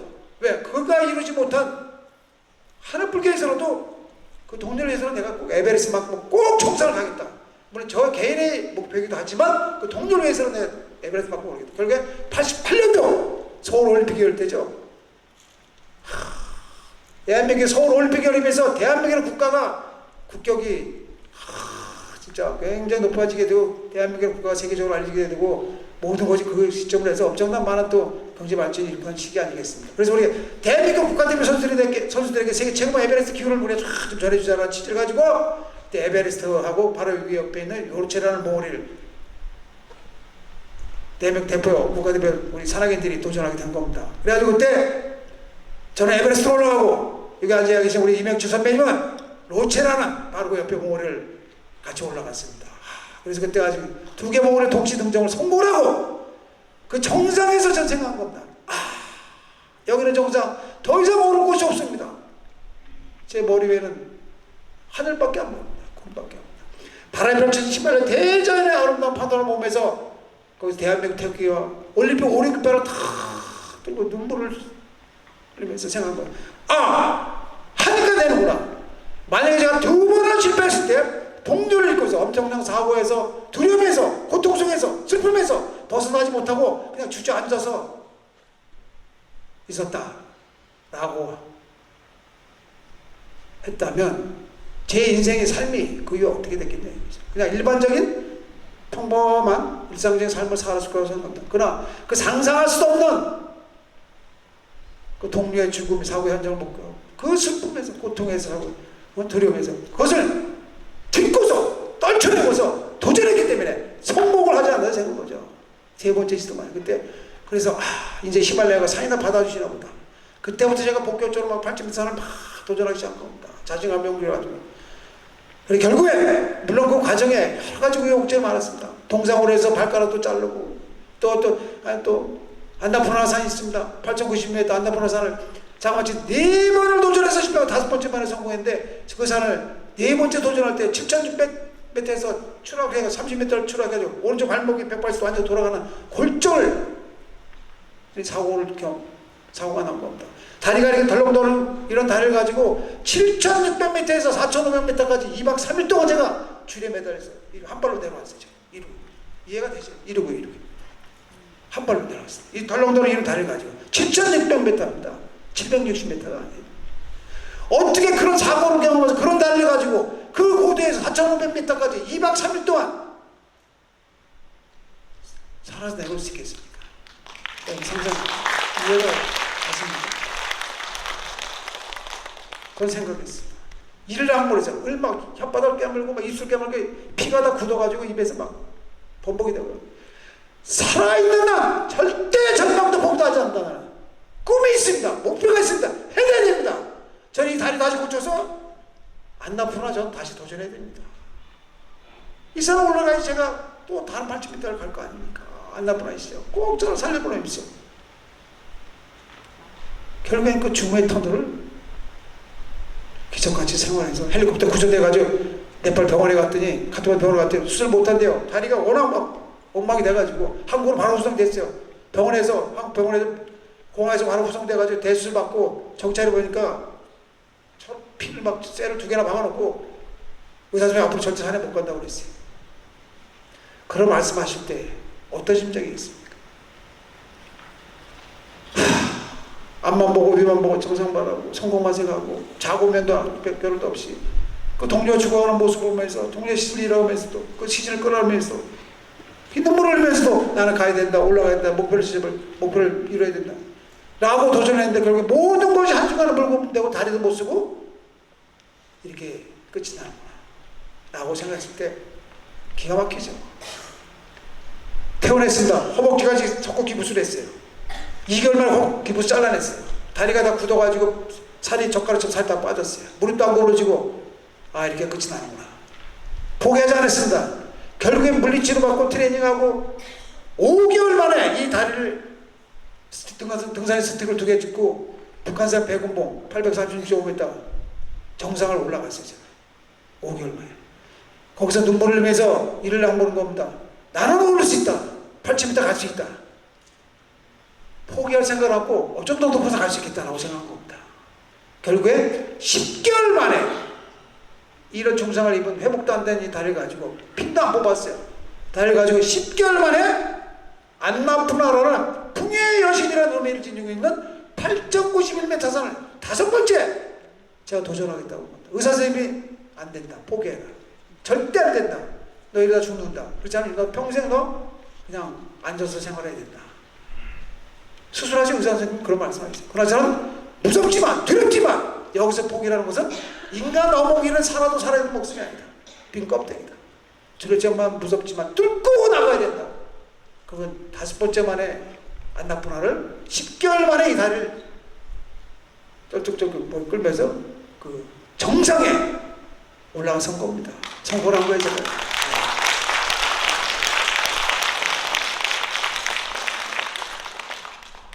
멀쩡한 두 다리, 건강한 육체로 가서도 4번씩이나 이 실패한 이 산을 10개월 만에 회복도 안 된 다리를 가지고 5번째 만에 그 정상 올라간 겁니다. 이렇게 말씀을 이런 들은 부분에 대해서 여러분들이 얼마만큼 이해를 하시고 받아야 할지 모르겠습니다. 말로서 제가 표현할 능력이 이것밖에 안 됩니다. 언어로서 표현할 수 있는 능력이 이것밖에 안 되라서 어떻게 더 이상 그리고 결국에 그래도 저는 끝까지 포기하자고 해가지고 2007년도 5월 23일 날 5월 31일 제가 평생에 필생에 꿈을 꾸었던 히말라야 8,000m 16자 로체자라는 세계 최고봉 에베레스트 산맥 끝자락에 있는 8,400m 이 산도 역시 마찬가지로 제가 3번을 가서 실패를 하고 4번째 시도 만에 그 정상에 올라선 겁니다. 4번째 만에. 2번째 도전할 때 동료 2명을 바로 8,350m 150m 내려놓고 동료들이 눈사태로 3,000m 절벽으로 그냥 떨어지는 걸 벽에 매달린 채로 다 내려다보는데요. 아무런 솜쓸 게 없는 겁니다. 검은 물체가 그냥 그 눈과 같이 그냥 3,000m 절벽으로 확 눈보라면서 그냥 블랙홀 속으로 빨려 들어같이 떨어지는데 그 모습을 보는데 기가 막히지 않겠습니까?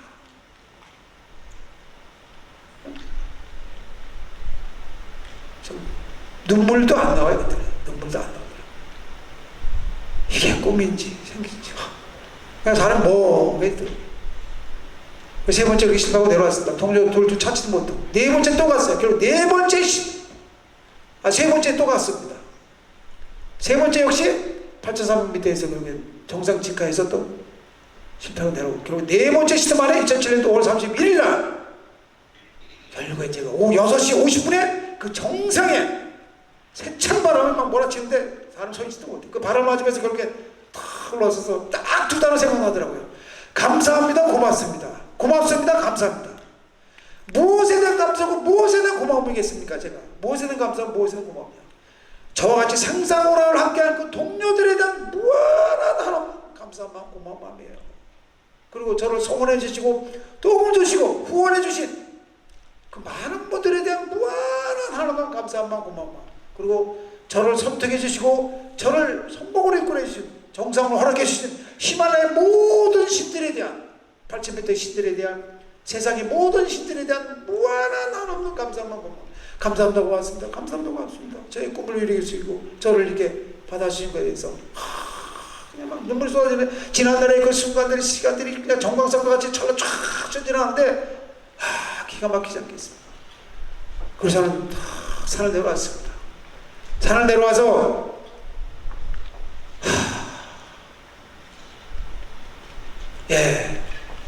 알고 있습니다. 시간이 이렇게 뭐 찰나같이 네, 여러분들 얼마나 시간이 길게 느껴질지 모르겠죠. 저는 뭐 이제 한 30분 얘기한 건데 뭐 시간이 다 있다고 하니까.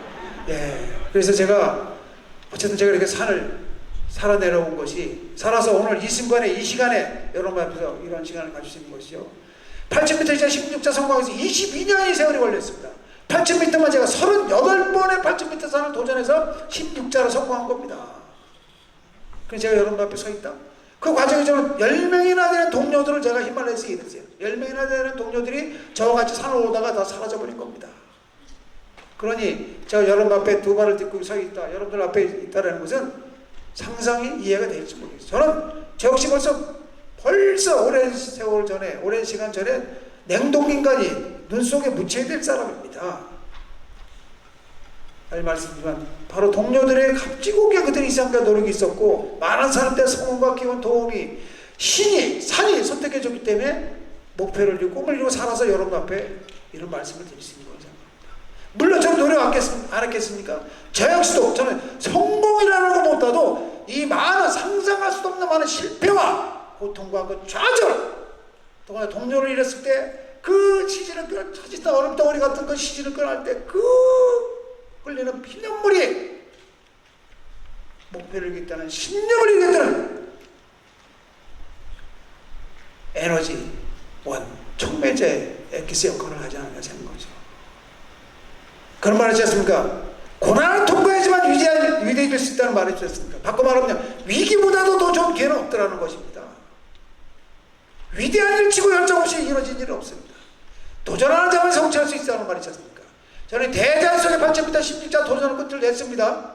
산을 내려와서 제2의 인생에 17자를 도전하고 있는 겁니다. 그것이 바로 어몽길 휴먼 재단이라는 산입니다. 왜 신이, 히말라야 산이 저를 받아주고 저를 거기 잡아두지 않고 산에서 산을 내려보내면 좋겠습니까? 제가 그랬어요. 히말라야 신들이시여, 제 신주가 성공해 주시면, 제가 이 은혜를 베풀어 주시면, 도움을 주시면 제가 꼭 이 은혜를 받은 것을 저 혼자 내려가서 살아서 누리며 살지 않겠습니다. 제가 꼭 대가품에서 나름의 봉사 살겠습니다. 그래 저를 꼭 살려서 보내주십시오. 그럼 먼저가 동료들, 유가족, 자녀들도 제가 챙겨줘야, 누가 동료들, 먼저가 동료들, 자녀들 누가 챙기겠습니까? 제가 그 자녀들도 챙겨야 되고 그러지 않겠습니까? 그리고 또 저는 뭐 위만 보고 산만 보고 정상만 보고 오직 도전했는데 어느 순간부터 산 아래 세계가 보이고 그 속에서 사는, 산자락에 사는 사람의 세계가 보이고, 사람 세계 속에서, 인간의 세계 속에서 자라는 그 아이들이 초롱초롱한 눈망울이 무슨, 그러나 이 아이들은 부모님으로부터 또 대물대는 가난이란 굴레, 가난의 고리를 끊지 못하고, 꿈도 없이 희망도 없이 교육 혜택도 받지 못하고 의료 혜택도 받지 못하고 또 그 운명처럼 그 굴레에서 그냥 그렇게 살아가야 되는 겁니다. 그래서 뭐냐, 일시적인 도 배고파요, 막 먹을 거죠, 추워요, 옷 줘요. 그건 일시적인 도입니다. 이 가난의 굴레를 벗어날 수 있는 것, 고리를 끊을 수 있는 것은 배워야 된다, 깨우쳐야 된다. 바로 교육이다. 교육은 바로 생명이다. 학교를 져줘야 되겠구나, 학교를 져야 되겠다.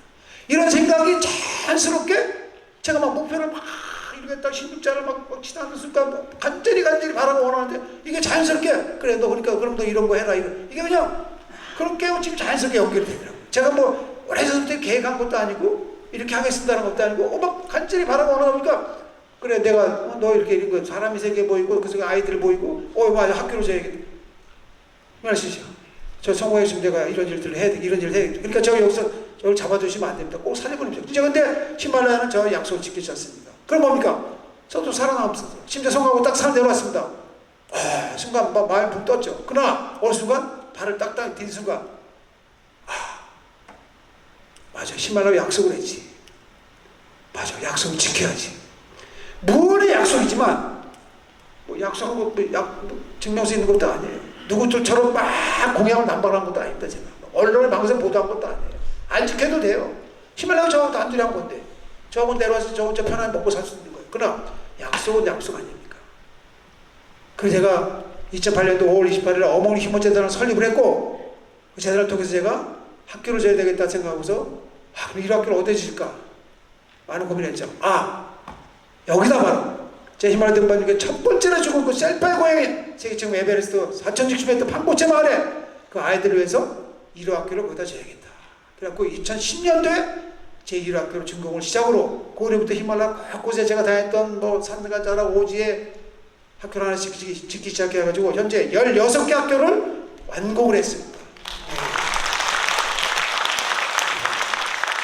현재 3개 학교가 공사가 진행 중에 있습니다. 현재 19개까지 나오고 있습니다.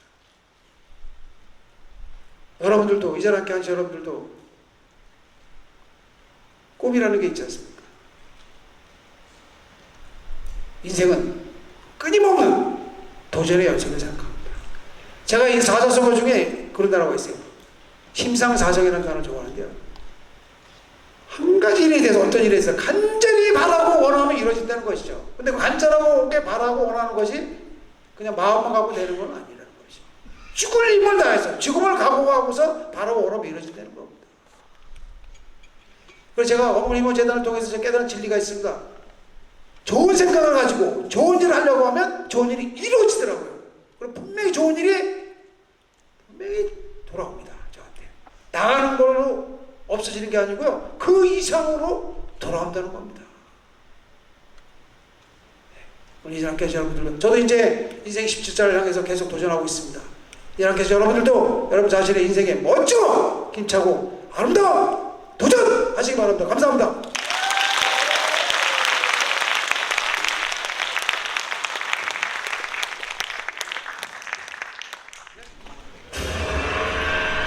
추락된 자만이 오를 수 있는 신들의 영역 히말라야.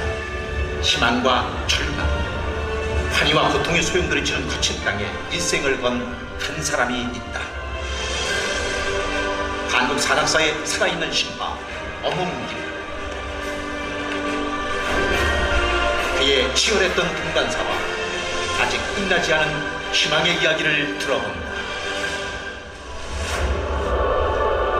세계의 지금 히말라야. 누군가에겐 그저 높고 험한 산일 뿐이겠지만 어몽길에게 히말라야는 어린 시절부터 온 마음을 지배해온 단 하나의 꿈이었다. 1988년 세계 최고봉 에베레스트를 시작으로 초유, 지샤평마 등 히말라야 8,000m급 봉우리들을 차례차례 올라선 어몽길. 냉혹한 만년설과 빙하를 딛고 차디찬 히말라야의 품을 구슬러 오른 나라였다.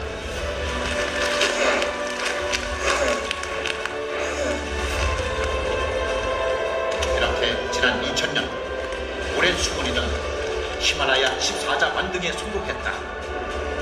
세계에서 8번째, 아시아인으로는 최초의 기록. 그리고 그는 다시금 히말라야로 향했다. 세계 최초의 16자 완등이라는 또 다른 열망이 그의 가슴을 뜨겁게 했다.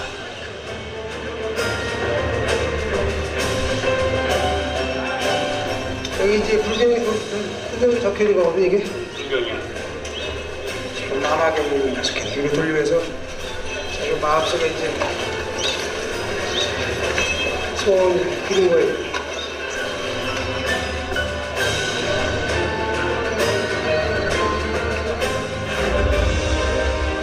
꿈으로 가는 길은 늘 가혹했다.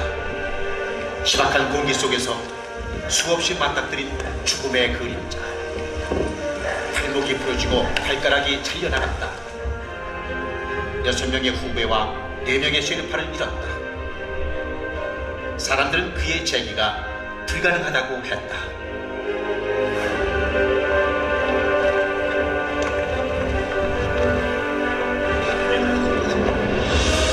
그러나 어몽길에게 세간의 시선은 중요치 않았다. 그는 먼저 간 이들이 남겨둔 숙제를 그리고 자신과의 약속을 실행에 옮기기 위해 고통과 절망을 딛고 다시 일어섰다. 그렇게 어몽길의 도전은 히말라야 14자 완등에 이어 15번째 봉우리 양룽캉으로 이어졌다.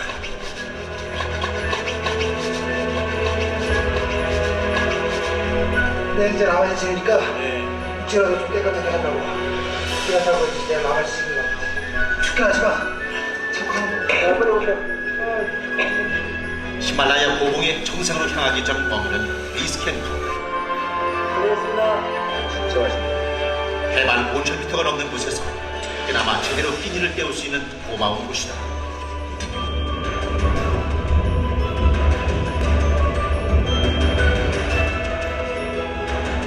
차가운 밤이 가고 정상 공격의 날이 밝았다.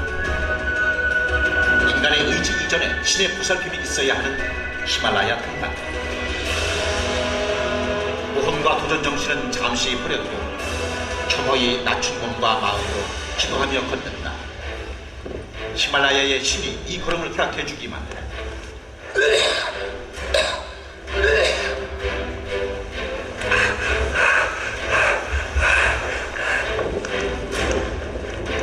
허나 히말라야에서 바라는 대로 이루어지는 일은 거의 없다. 개부 상황이 최악이었지야. 식량이 얼려가고 바닥에 다 나가가지고.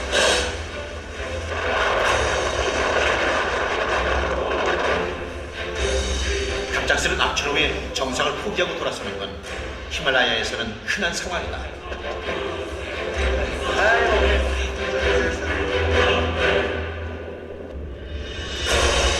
머무름과 기다림은 산행에서 나아가는 것만큼 중요한 일이다.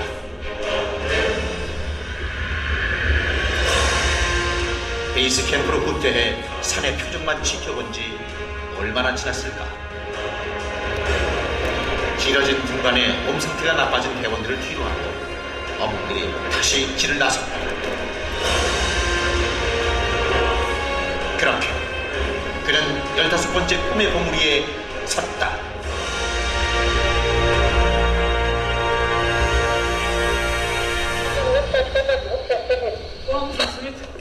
그러면 congratulations.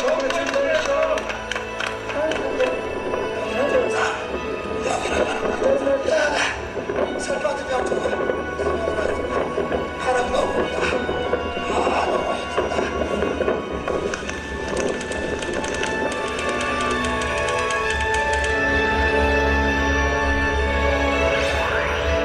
히말라야 16자 등반의 대미를 장식하는 노체샤. 험난한 어몽길의 등반 인생의 가장 큰 힘겨움으로 남은 산이다. 2007년 봄, 어몽길은 인생의 심판대에 서는 마음으로 노체샤르로 향했다.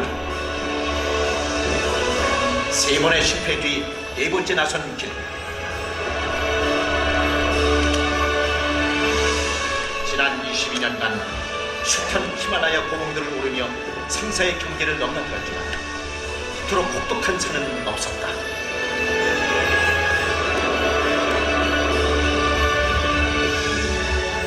(3,500m) 수직 pin격 위에서 살고자 하는 마음이 커질수록 두려움은 그 몇 배가 돼 심장을 덮쳤다.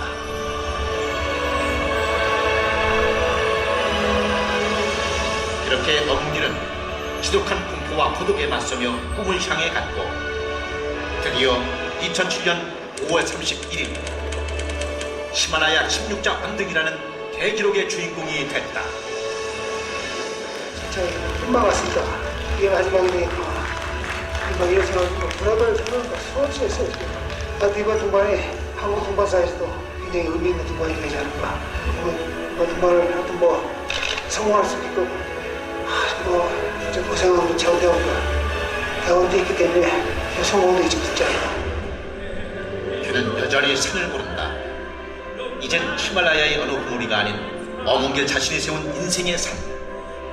2008년 창립된 어몽길 휴먼재단에선 네팔 오지 마을에 학교를 짓고 있다. 히말라야를 오르며 산과 산골 사람들에게서 받은 행복, 이제 그 빚을 되갚으려 한다. 히말라야 16자를 넘어 인생의 17자를 향한 그의 꿈은 아직도 계속되고 있다.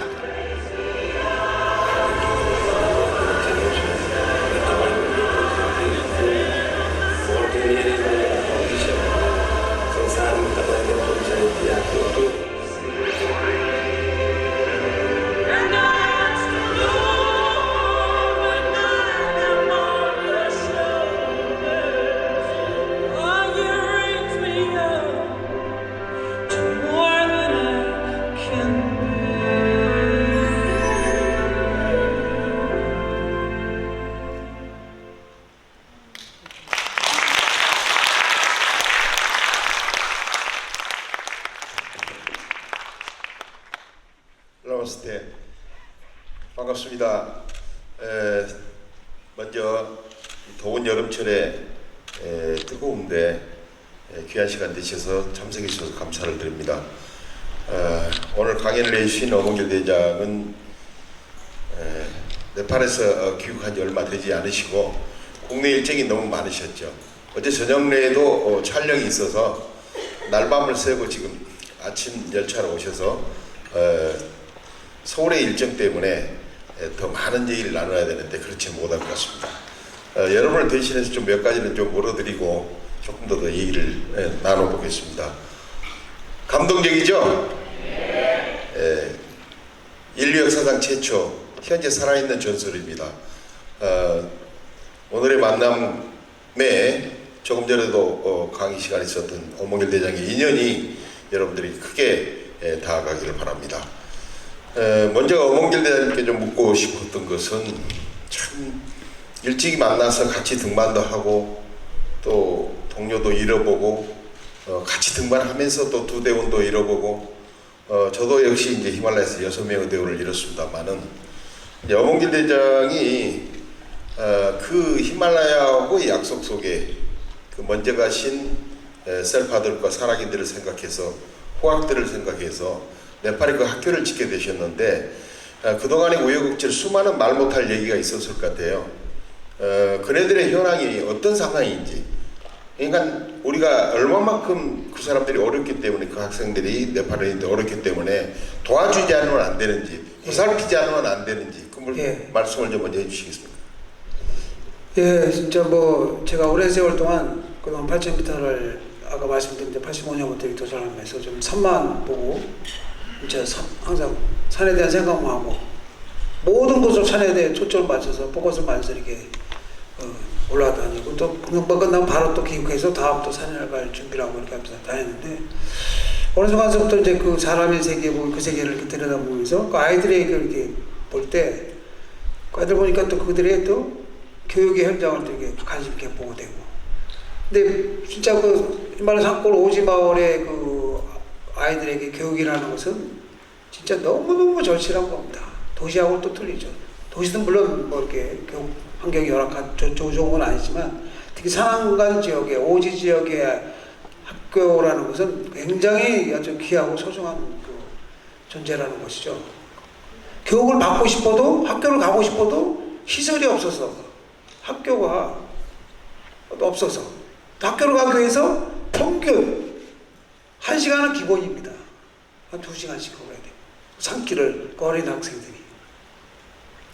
그리고 결국엔 또 뭐 저 심한 경우는 뭐 2시간씩 다니는 것도 위험하고 그러니까 학교 근처에 그냥 그 형제들이, 자매들이, 남매들이 그냥 뭐라고 할까 판잣집 같은 데다 이렇게 말도 안 돼 진짜 거기서 숙식하면서 지들이 거기서 밥을 해 먹으면서 밥이라는 게 뭐 밥만이지 뭐 야채 어떻게 제대로 된 음식 이런 갖추지 못한 상태, 영양소도 상태가 굉장히 열악하고 그리고 학교라는 거 자체가 제대로 된 건물의 형태를 갖추고 있는 곳이 거의 드뭅니다. 이런 오지에 가보면 학교라고 할 수 없는 거의 쓰러져 가기 막 흙벽돌로 되거나 그렇죠. 어느 지방적에는 막 초가 지붕인 학교도 있어요.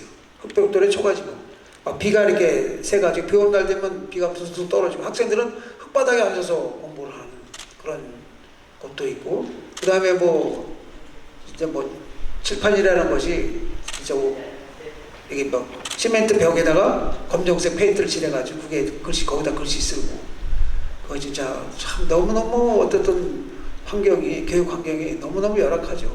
그리고 뭐 제대로 된 어쨌든 뭐 교복이라든가 학습 도구라든가 이런 것이 제대로 갖춰지지 있지 않은 상태고 지원이 제대로 잘 안 되고 또 굉장히 다 귀하고 소중한 것이 종이 한 장조차도 굉장히 귀한 것이죠. 그 학생들에게는. 그리고 뭐 진짜 그 학교를 지어가지고 학생 수가 이렇게 늘어나면 선생님을 정부에서 지원을 해줘야 되는데 그럼 정부에서 선생님을 추가적으로 이렇게 지원할 수 있는 여력이 되질 않아요.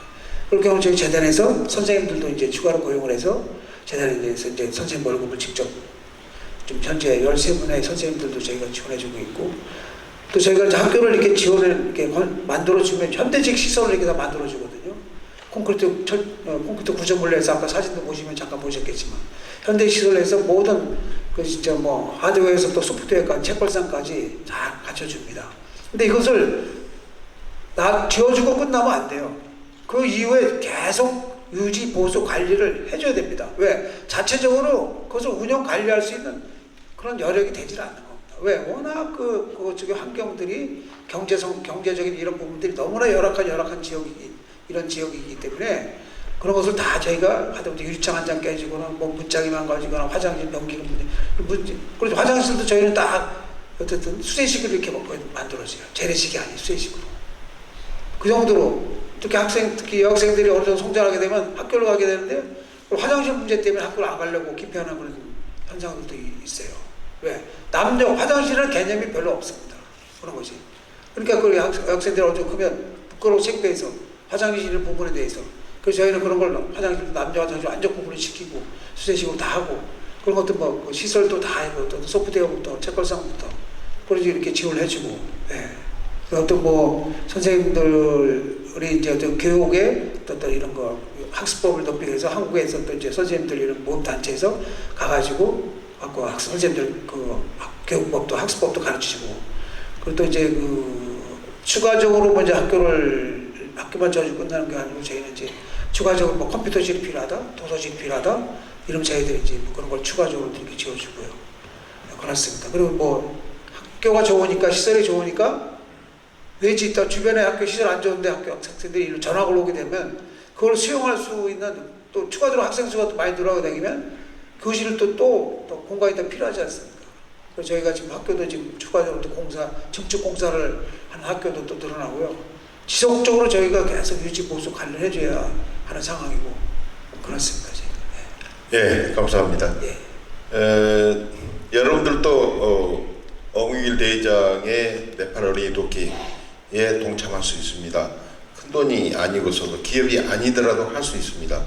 여러분 어몽길 휴먼재단의 홈페이지에 들어가셔서 개인 회원으로 본인이 할 수 있을 정도, 단체가 할 수 있을 정도의 도움을 주실 수 있으면 어몽길 대장이 앞으로도 더 많은 네팔 어린이 돕기를 할 수 있을 것입니다. 다음 질문을 좀 드리고 싶은데요. 어몽길 대장이 누구보다도 더 위대한 것은 또 특별한 것은 제가 이제 저도 그 77 에베레스트를 보고 나서 야 나도 저곳에 쓸 수 있다. 그때 서울에서 이렇게 사진 전시회라고 선배님들을 뵈는데 할 수 있겠다고 보이더라고요. 에베레스트를 최초로 오르신 분은 53년 에드먼드 힐라리입니다. 힐라리는 또 네팔의 그 히말라야 가는 길에 그 힐라리 스쿨이라는 학교를 세웠습니다. 물론 그리고 그 에드먼드 힐라리에 이어서 현재 에베레스트를 비롯한 14자를 다 등장하신 분은 한 53분 정도로 통계적으로 나타나고 있습니다. 그 중에 이렇게 어몽길 대장님처럼 16자를 오르는 분은 한 분이지만 또 이렇게 19개 학교를 지어서 네팔에게 그 많은 것을 도움 주신 분은 어몽길 대장입니다. 참 대단하시죠? 네. 정말 세계적이고 앞으로도 세계 역사에 오래 남을 겁니다. 제가 하나 질문을 드리고 싶은 것은 에베레스트를 비롯해서 히말라야에 너무 많은 오염이 되어 있습니다. 그 오염 상태의 환경 상태가 어느 정도인지 그리고 여기 계신 분들도 이제 히말라야 트레킹이라든가 한국의 경제력이 좋아짐에 따라서 전 세계를 다니면서 여행을 다니는데 거기에 우리가 환경적으로 어떤 것들을 좀 지켜줬으면 하는지 한 말씀 해주시죠. 예, 하여튼 비단 뭐 히말라야 지역뿐만 아니라 전 세계가 지금 뭐 어떤 여러 가지 개발이나 문명세계의 어떤 문명의 발전 이게 어떤 개발이나 문명화에 자연이 계속 환경이 파괴되고 자연이 훼손되는 상황인데요. 특히 히말라야 지역은 더 급격히 빠르게 변하고 있습니다. 그 가장 급격히 변하는 것이 빙하지대가 급격히 감소가 되고 어떤 눈도 이렇게 예년에 비해서 적게 하고 추위도 그렇게 예년에 비해서 이렇게 춥지가 않고 그러면서 이제 온난화가 가속화되니까 빙하가 많이 이제 녹아서 빙하지대 점점 없어진다는 것은 그만큼 이제 온난화가 이렇게 빨리 진행된다는 것이죠.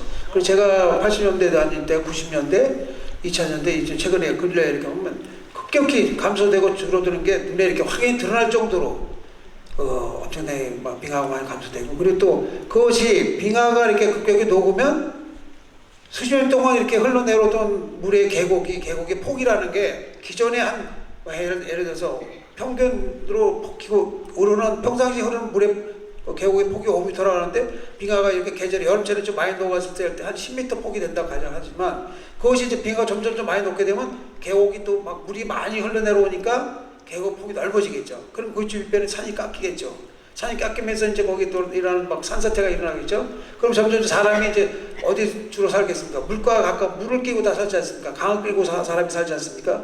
그러다 보니까 점점 자기 주거 환경이 위험해지게 되고, 그쪽을 점점 막 흙이 깎이고 산이 깎이고 뭐 무너져 내리니까 사람이 이제 결국엔 어디론가 또 이사를 가야 돼요. 집을 옮겨야 됩니다. 막 산사태 위험하니. 그러면 옮겨야 되면 그 사람들 도시로 나가 살 수 있어요. 그런 또 경제적 여건이 되질 않습니다. 조건이 따르질 않아요. 그럼 이 사람들 결국엔 그 주변 어딘가로 또 삶의 주거지를 옮기게 돼요. 주변으로. 그럼 결국엔 또 멀쩡한 산에 나무를 베고 거기 집을 줘야 되니까 돌을 깨고, 그 사람들이 뭐 시내에서 건축자들을 갖다가 집을 짓는 게 아니고 거의 다 현지 조달입니다. 나무를 베서 켜서 그걸 문짝을 해서 뭐 만들고 마룻바닥을 만든다든가, 돌을 깨서 그걸 벽돌과 담을 싼다든가 벽을 싼다든가, 결국에 그 자연의 회생이 또 이루어지게 되는 것이죠. 그리고 그 사람들이 거기서 뭐 가스를 쓰겠습니까? 뭐 석유를 쓰겠습니까? 뭐 또 연료를, 결국에 나무를 베서 그걸 목재를 해서 어쨌든 자기 식생활을 또 이렇게 식생하는 데 쓰는 거거든요. 그러니까 결국엔 이 계속 1차적인 어떤 빙하가 물이 많이 오르게 되면서 자연과 빙하가 오르면서 강의 생태계도 망가지게 되고 훼손되는 것도 문제지만, 그걸로 해서 사람이 또 결국엔 피해를 입게 되면 그 사람들이 또 이주하게 돼서 제1의 2의 3의 피해가 자연 환경 파괴가 이어지게 되는 것이죠. 그리고 또 결국엔 또 지금 네팔이라는 국가가 지금 또 하나 또 그 나라의 목표로 하는 게 뭐냐면 최대한 산 가까이까지 길을 만드는 거예요. 산자락 가까이. 그리고 사람이 네팔은 거의 산간지역이기 때문에 사람들이 다 산자락에 산을 끼고 산에 살거든요. 그러니까 사람이 사는 지역에, 마을에 있는 지역은 무조건 길을 낸다라는 거예요.